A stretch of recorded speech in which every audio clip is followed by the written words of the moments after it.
Today I will tell you about a movie in which a young girl gets stuck in an elevator with a stranger and does all sorts of things with him.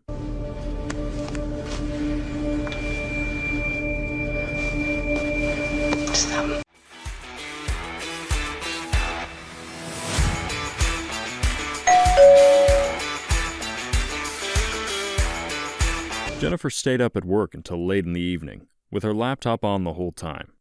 She wanted to write to her ex-boyfriend, telling him she will fly to New York tomorrow to see him, but she couldn't muster up the courage. Finally, when the last employee of the office has left, the girl turns off the laptop without sending a letter. Jennifer takes the present she bought for Derek, her purse and phone, and walks to the elevators. Guy was in a hurry to leave the office building. He ran into the toilet and then heads to the elevators. Guy works on the 42nd floor and Jennifer on the 49th. They press the button to call the elevator almost simultaneously. Jennifer enters the elevator first, and then it opens on Guy's floor. As they descend, they exchange small talk. Guy shows a drawing on one of the walls of the elevator, which depicts a man in a box who cannot get out. When the elevator descends into the basement, it stops abruptly. Guy and Jennifer are perplexed. They try to call for help, but no one answers. Cell phones also have no signal in the basement. Ahead is a long weekend, and even Valentine's Day. If they do not get out of the elevator today, they will be trapped for several days. Jennifer is nervous because she needs to catch the plane. After discussing the situation, both understand that no one will be looking for them, which means they will have to get out on their own. Guy tries to stretch the doors open, but nothing happens.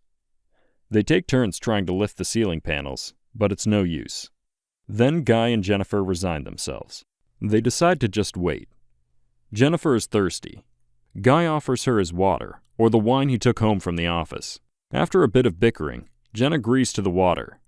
She drinks, and after a while, she needs to go to the toilet. It's been 4 hours in the elevator, and the girl continues to endure so as not to do it in front of a stranger. Guy suggests she relieves herself in a thermos, which the girl has in her bag. Jennifer resisted, but agrees when Guy promises not to look and to cover his ears. To kill time, they talk about all sorts of nonsense, and throw candy that Jen took with her from the office. Finally, realizing that before this moment, life was not going well for the two of them, the couple decides to open the wine and cheer themselves up. Both have a corkscrew in their bags.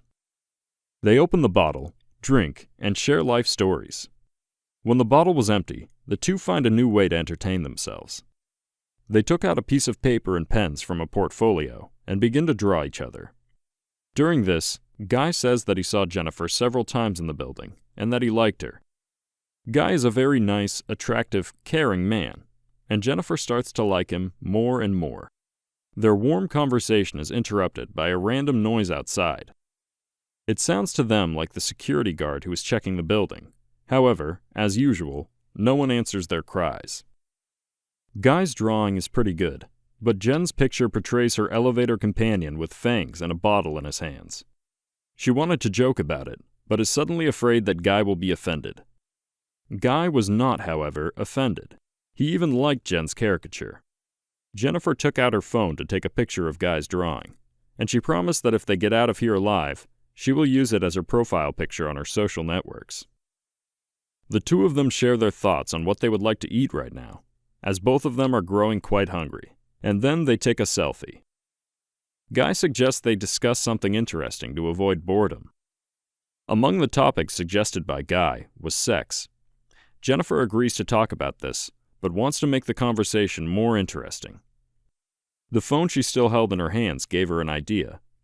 The girl turns on the camera, starts recording, and asks Guy where he had the most unusual sexual experience. Guy is embarrassed. Then Jen takes the initiative. She talks about her adventures in the library, then again directs the camera at Guy, and he confesses that nothing like this has happened in his life. Jennifer asks him to come up with a story, and Guy tells an erotic sketch about a trip with a girl in a car.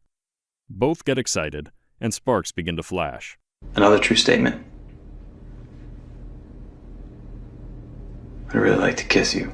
Jennifer and Guy start kissing, undress each other, and make love on the floor of the elevator. Having finished, Guy confesses that he is ready to fall in love with Jennifer. The girl moves away from him and becomes constrained and cold.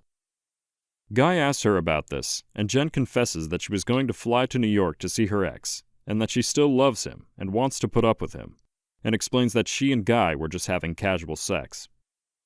Guy is upset by this, and he is convinced that he and Jen no longer have a future together, so he also decides to be frank. He says that their meeting in the elevator is not accidental, that his name is not Guy, and that he works as a security guard in this building. He says that he had already seen Jennifer many times and wanted to meet her, but she did not pay attention to the usual guard. Then he decided to set up their incident in the elevator. Guy, who is actually named John, has a key with him that he used to block the elevator. Seeing this, Jennifer tries to take the key. They have a fight, the key breaks, and Jen manages to knock out John for a while, but he quickly recovers and hits Jen, knocking her unconscious. When Jen regained consciousness, John turned into a real psycho. He thrashed about the elevator car in fits of jealousy. He opened Jen's gift for Derek, put on the shirt, and lit a cigar. Jennifer was extremely scared, but can't do anything. Since they broke the key, they have to sit here until someone finds them. Out of idleness, or maybe because he is tired of threatening Jennifer, John notices that the ceiling panels are not bolted down, which means they can be knocked out. He climbs up, knocks out the panel, and is going to climb the elevator shaft for help. He asks Jen to lift him to the ceiling to make it easier to climb, but Jen says that she does not have enough strength. She promises him that she will not call the police, and will definitely come back for him if John lifts her to the ceiling. John concedes. However, barely getting upstairs, Jennifer flips John off, tells him to go to hell, and climbs the stairs to the exit. No, Jen, no. John is furious. He makes a rope out of clothes, throws it over the beam above him, and climbs out. He promises to kill Jen when he catches up with her, and the girl crawls in panic to the locked door.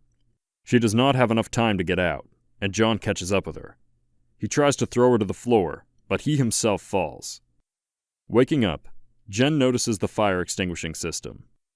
She makes a fire in the lid of her thermos using papers from her bag. Then John comes to his senses. He injured his back, but can still move.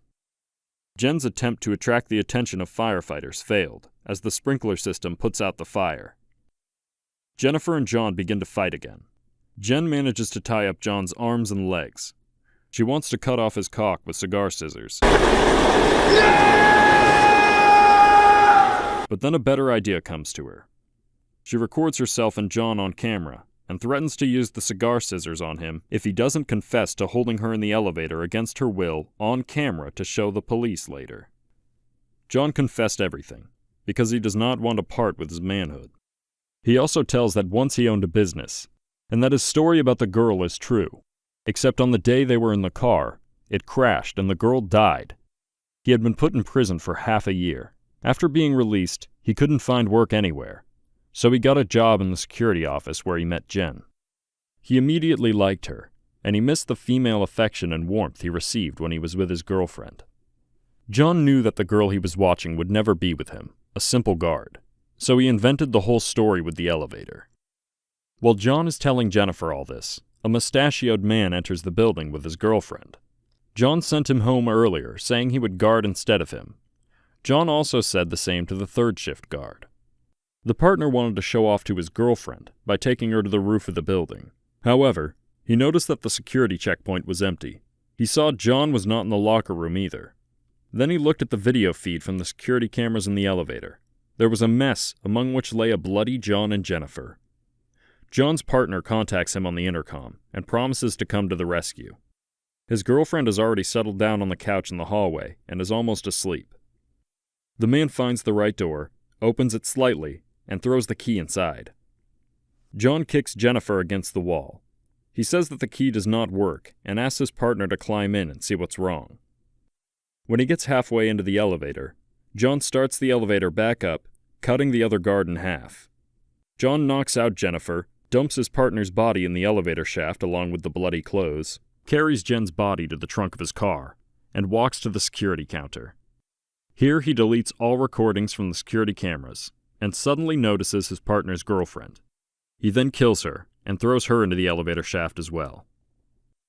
After changing his clothes and removing any traces of blood, John gets into his car and drives to a trash can somewhere in the wilderness.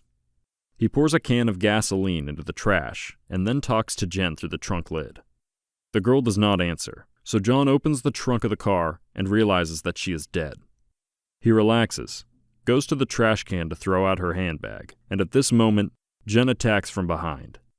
She hits her captor with a petrol canister. Then she gets in the car and begins to drive away. At the end of the alley leading to the trash can, the car stops. John is perplexed, but decides to take advantage of the situation. He is already running to the car when he sees that Jennifer has put it in reverse. She picks up speed, ready to ram the kidnapper. The alley is narrow. John has nowhere to go. At the last moment before the collision, he jumps into the trash can. Jen gets out to see what happened to John. John is wounded and unable to move, lying among the waste, drenched in gasoline. Jen takes out a cigar which John had for himself, along with a lighter. She starts smoking it and looks at John for a long time. He realizes what she's about to do in horror. Jen walks away from the trash can while smoking the cigar, stops, and throws it into the gasoline. Flames break out, devouring the trash and John along with it.